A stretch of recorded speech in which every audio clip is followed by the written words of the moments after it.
now.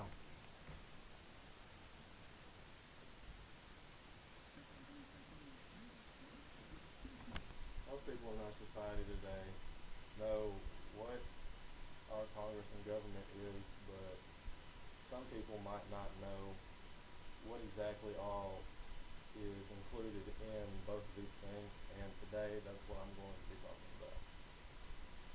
Our government is a federal government of the 50 states of the United States, and it consists of three different branches, and the powers and duties are further defined by acts of Congress, including the creation of executive departments and courts inferior to the Supreme Court.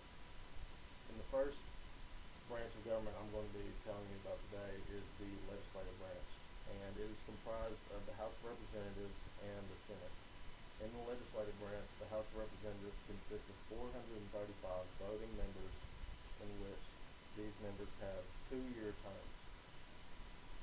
And to be a part of the House of Representatives, you must be 25 years of age, be a citizen for at least 7 years, and there's no limit of terms they may serve. So that means that after 2 years, they can keep on being a part of the House of Representatives if they get nominated to do so.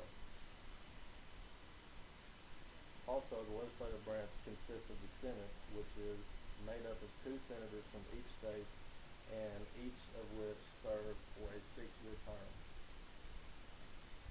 And in the Senate, the legislative branch also grants numerous powers to Congress.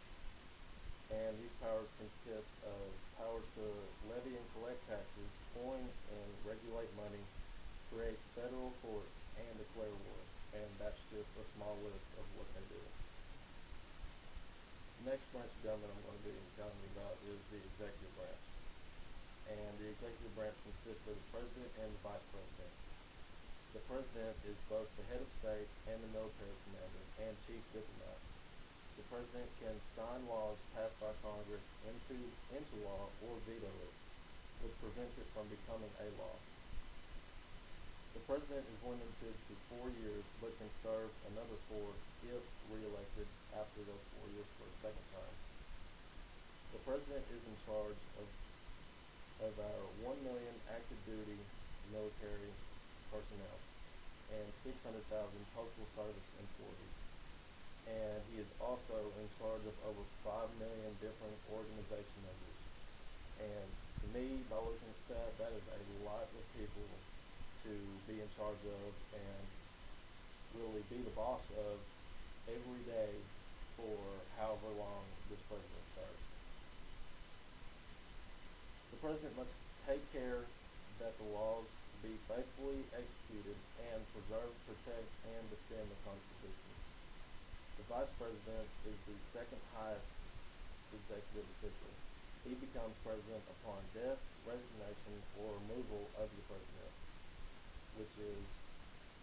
which also by the removal of president means when the president gets impeached, like President Nixon was, when you do some sort of crime or anything to a certain extent where the rest of Congress has to get involved and remove you because you're doing the wrong things that you should not be doing.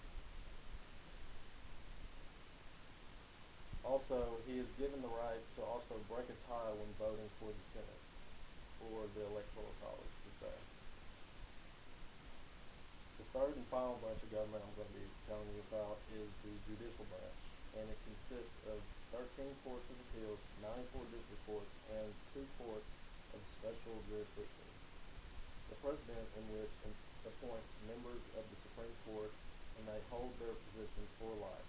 And also, there's 9 members of this court, in which when one of these officials either passes away or just resigns for any certain reason, the president and appoints one of these court officials to take their spot. And most of the time, depending on the president, it could be either a Republican member or a Democrat member. And in which today there's 5 Republican members and 4 Democrat members. So if one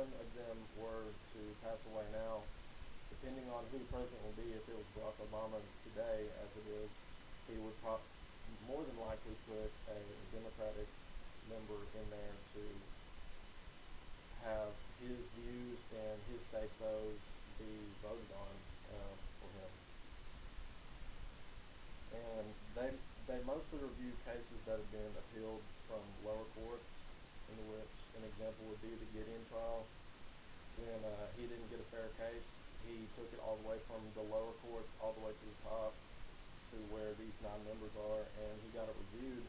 And they they review any law, or they can overturn anything that any of the lower courts did, to where they might say that it wasn't fair, or maybe that it was fair, and it's pretty much decided right there by those 9 officials. Over 7,500 requests for reviews to the Senate each year, and only 150